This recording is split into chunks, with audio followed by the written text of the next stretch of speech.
Guys, let's start with a very interesting story from Lunch Lady 55 ...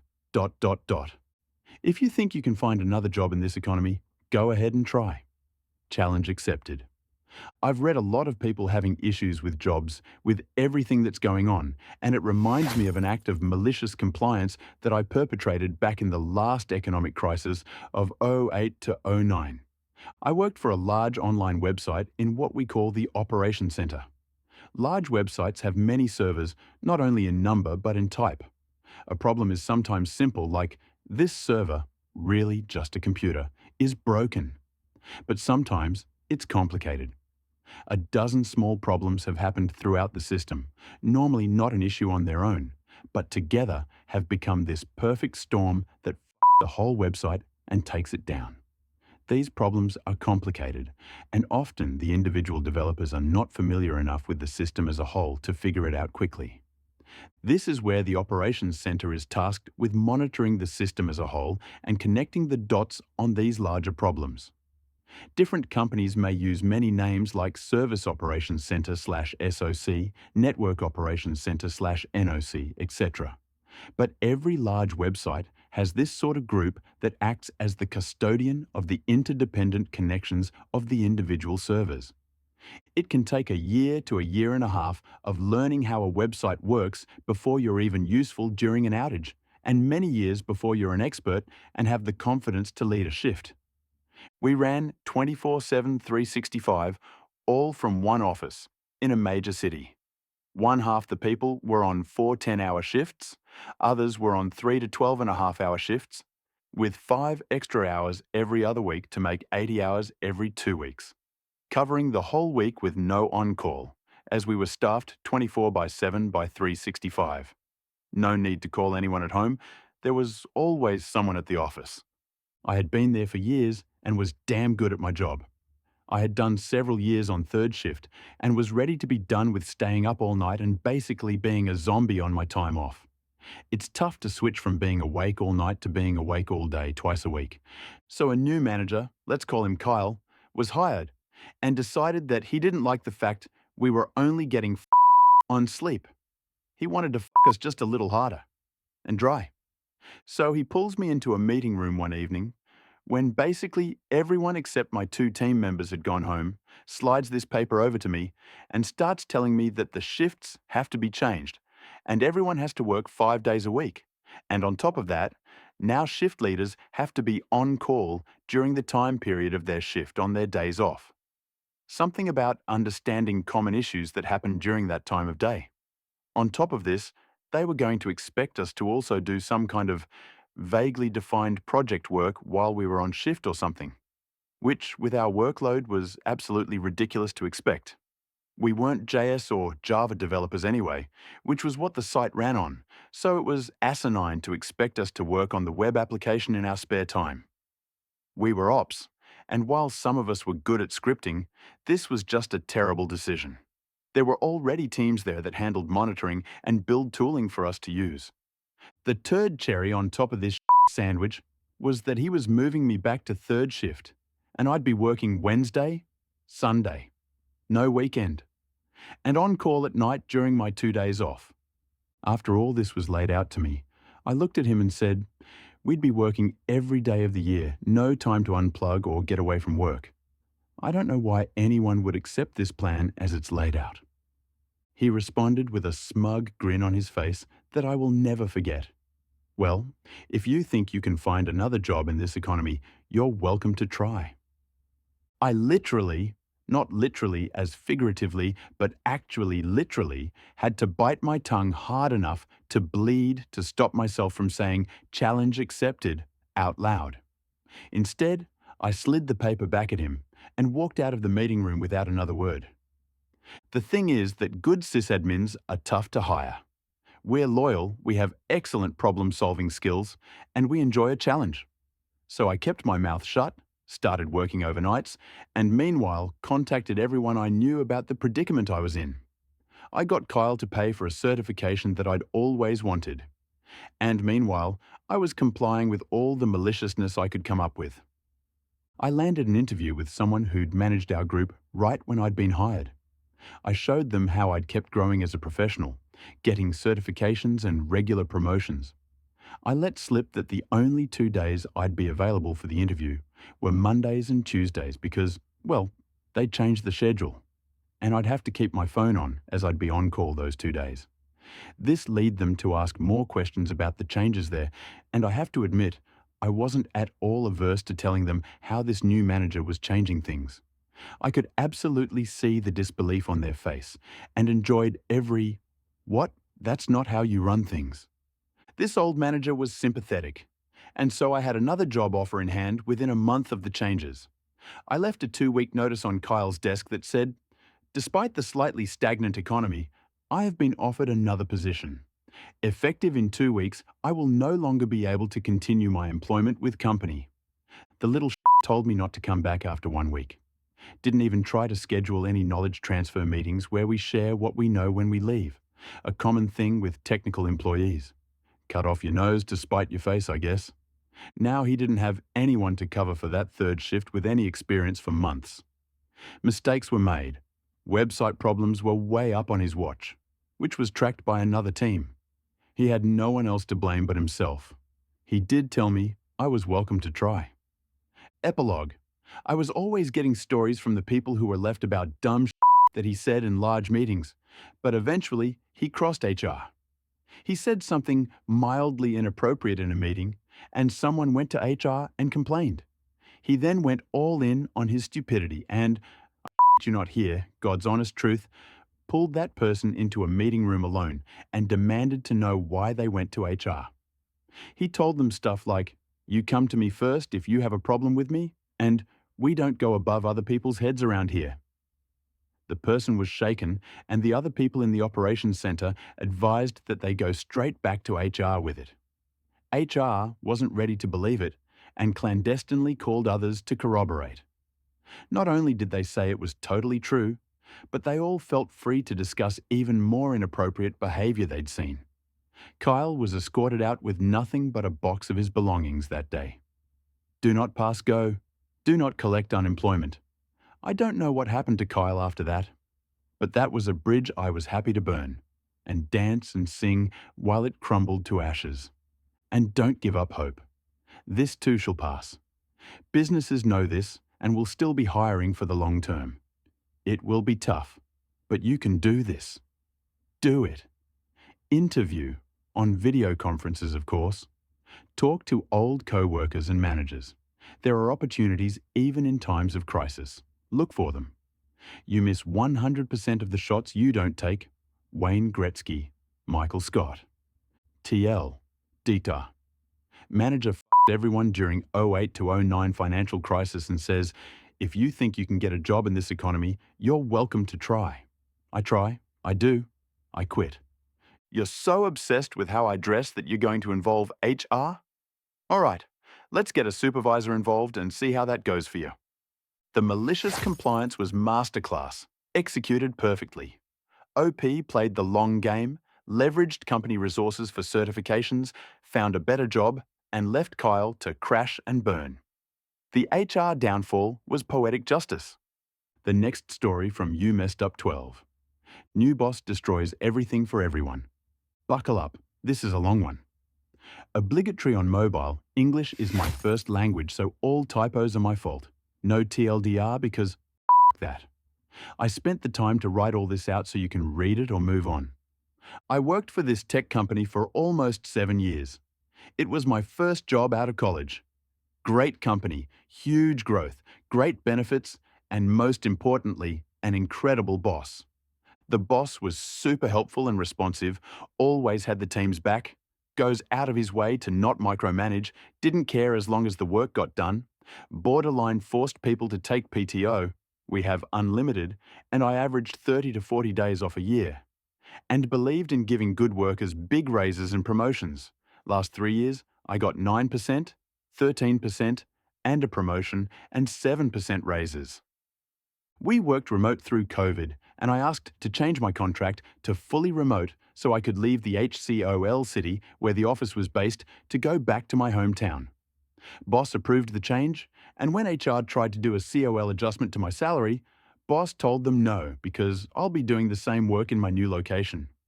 The boss was so good that on our team of 16 people, the lowest tenured was 3.5 years. I'd been offered several other jobs with salary increases throughout the years, but could never bring myself to leave. Myself and one other person on my team had specialized into working on very complex and involved projects. These were significantly different than the team's normal day-to-day work. We'd been doing the complex projects for 4+ years and were the knowledge base for the company in that area. Boss left that area completely to us to manage. As the volume picked up, we added and trained 2 more people to our little sub-team to help out. None of these projects went out to the customers without one of us 4 being involved. Super complex. $100,000 to millions lost if a mistake was made. And since it was the fastest growing part of the business by far, we were super busy. Now around 2 years ago, Boss's boss gets promoted from his vice president role up to a senior vice president spot and hires a new VP. This new VP comes in and tries to change a lot very quickly. Tries to make everything a trackable metric, even where it really doesn't make sense, i.e. tracking the number of projects each person on my team did every month. Counted as one even if it was super complex and took 2 weeks, or if it was very simple with an existing customer and took an hour. Wanted each project to go out faster. Even if they weren't due for a week, we were supposed to get them out in under 3 days. Tried to force my boss to assign work to the team, instead of us all picking up from a central queue as we could, etc., etc. Boss pushed back as much as possible, but was getting on constantly by new VP because the useless metrics VP wanted us tracked by did not meet his super unrealistic expectations.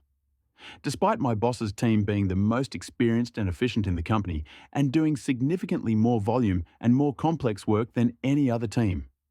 About 9 months ago, boss had enough of just getting consistently shit on by VP and took a new job and left. Boss had been with the company for 13 years and was one of the first few hundred employees. My whole team was devastated. We all instantly started lobbying for the most tenured person on our team to get promoted into that role, as she would have the same philosophy as the boss that just left. VP interviews most tenured and a bunch of external candidates and goes with someone from his previous company. Now, this lady will be referred to as Bitch Boss from here on out for soon-to-be obvious reasons. She came in and completely destroyed the team from top to bottom. Changed processes that had been perfected for years, did not listen or care about what anyone else had to say. Started micromanaging to the extreme. Team morale dropped like a rock. It took less than a month for the team's output to crater due to all of her changes. The team from the best in the company to the worst. It took Bitch Boss about 2 months to get to my smaller sub-team and try to rework our processes. Bitch Boss started micromanaging projects, having no idea what she's doing, and causing all kinds of issues and delays. She started getting on us about our metrics being the worst on the team. Despite us working on the super complex projects that took 10 to 100 times longer on average than most of the work the rest of the team did. Bitch Boss told us that if we didn't meet the expected metrics, we would be put on PIPs. So we decided to comply and focused all of our efforts on simple projects to meet the metric, X number of projects completed per month per person, and left the complex ones sitting in the queue. This caused chaos as my small sub-team suddenly stopped picking up complex projects and just focused on completing simple projects to get our metrics up. Very quickly, the sales team is freaking out because deals are getting delayed and their huge commission checks from the complex projects are being put in jeopardy. When they came to us to ask when we were going to complete the complex projects, we all gave the same response. Bitch Boss has told us we have to focus all of our efforts on meeting metric X, so we will only be doing that. Unfortunately, that means we can no longer complete the complex projects. Please contact Bitch Boss for help getting them completed. This did not go over well with her or VP, as he started to get complaints as well. They called a meeting and told us we had to go back to doing the complex projects. We refused, as that made it impossible to meet the metrics they created to measure our performance. They refused to drop the metric but still insisted we work on the complex ones as we were the only ones with the knowledge. We still refused. This resulted in a lot more complaints from sales until the SVP got involved. The SVP was the one who created the complex sub-team to begin with and sided with us against the VP and bitch boss. He said we were not to be measured by the metrics and can go back to managing the complex stuff without fear of being put on a PIP. So we did. At this point, the other 3 people on the sub-team had seen the writing on the wall and were all actively applying and trying to leave ASAP. They were all office-based in the HCOL area still.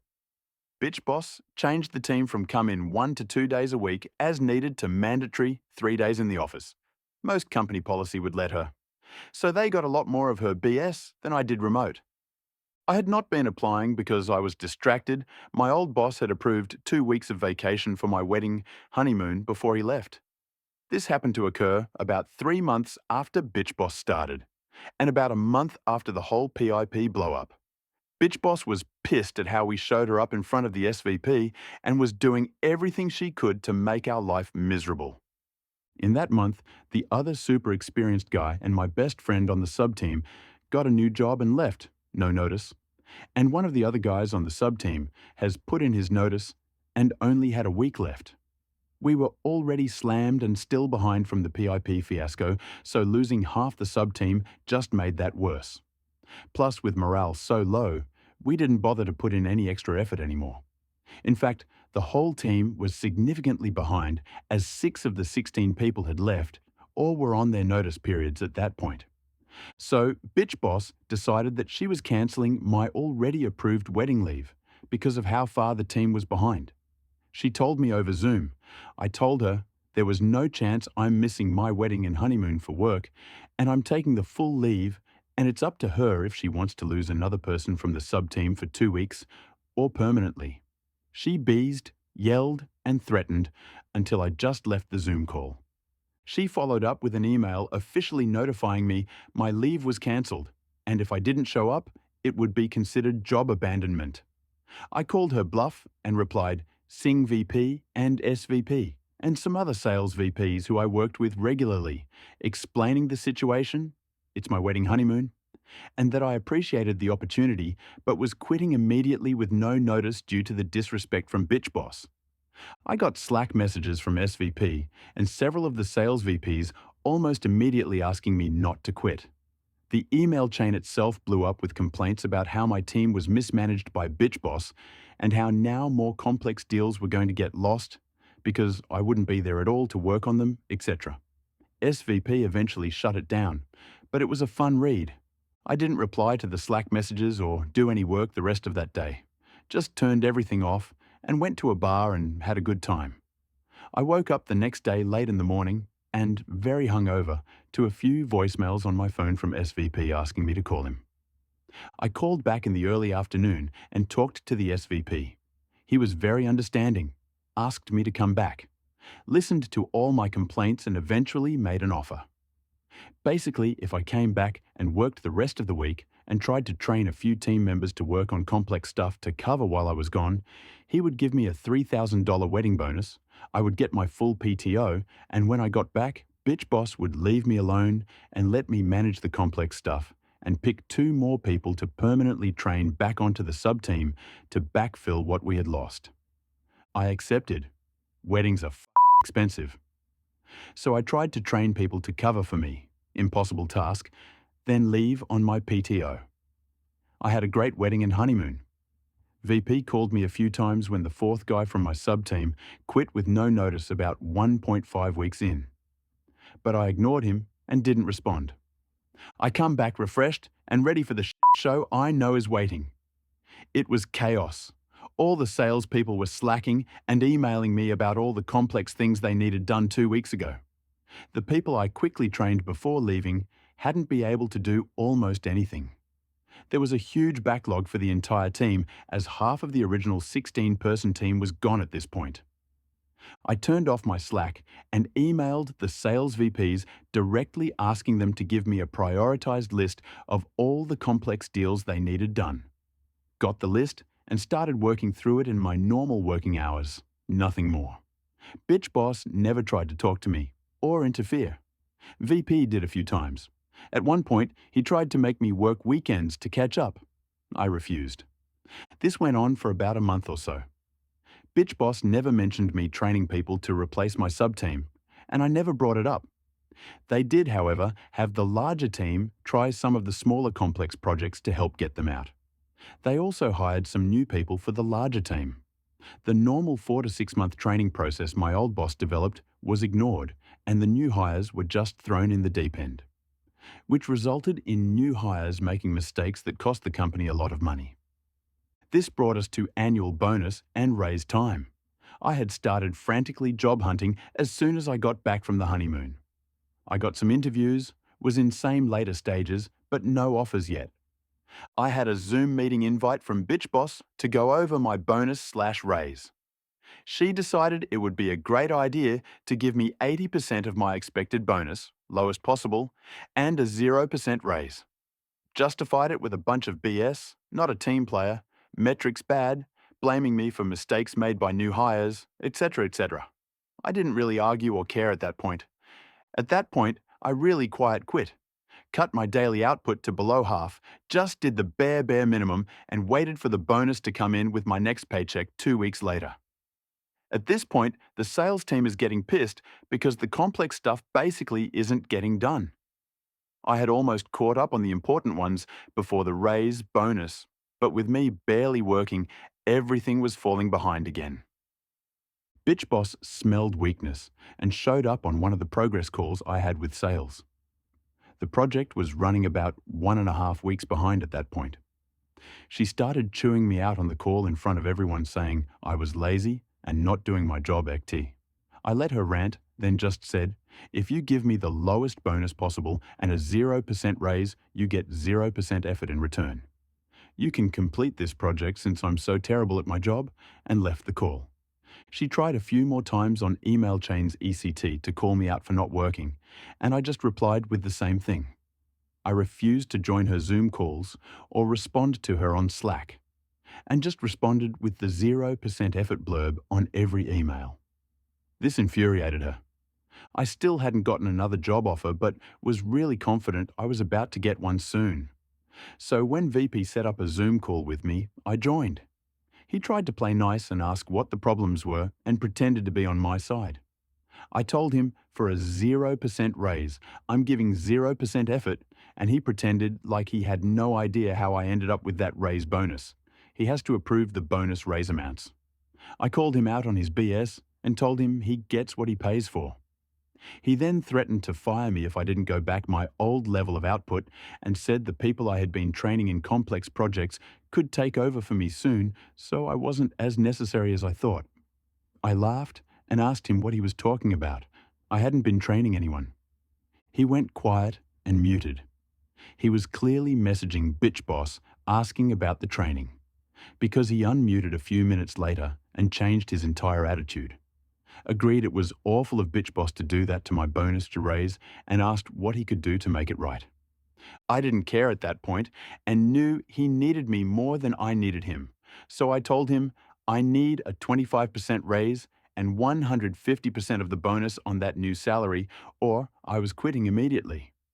He tried to say that was ridiculous and could never happen ECT-ect. So I bluffed and told him I already had another job offer and was leaving anyway. He asked me to wait, and he'd bring SVP onto the call. SVP tried to talk my demand down. At that point, I realized it wasn't worth it. I refused the significantly lower counteroffer, thanked the SVP for everything he did for me, and said I was quitting immediately. VP tried to say I'll never get a good reference if I don't at least work a notice period. I just told him my ex-boss would give me a glowing recommendation of my time here, so I didn't care and logged off. SVP tried to get me to come back a few times over the next week or so, but I refused. A few weeks later, I got a job offer and accepted. I've been working at the new company for a while now, and it's pretty shitty. Better than the old company, but nowhere close to what I had before with my old boss. Although old boss reached out and said he might have a position opening up in his new company in a month or two that I should apply for. So I'm looking forward to that. I've heard from people who are still on my old team that it's complete disaster at my old job. They are losing millions from not having the knowledge base to correctly complete the complex projects. They reached out to the other experienced guy from the sub-team and offered him a huge raise to come back after I quit. He refused. Everyone left on my old team is trying to leave as soon as possible, and everything, even the simple stuff, is weeks overdue. Apparently, Bitch Boss is getting thrown under the bus by VP and will be fired soon. This story is a masterclass in how to destroy a high-performing team through toxic management. The OP's account of their experiences with Bitch Boss is both infuriating and relatable. The story's themes of workplace toxicity, the importance of employee well-being, and the consequences of poor management are timely and relatable. The author's decision to quit and stand up for themselves is a powerful reminder that employees deserve respect and fair treatment.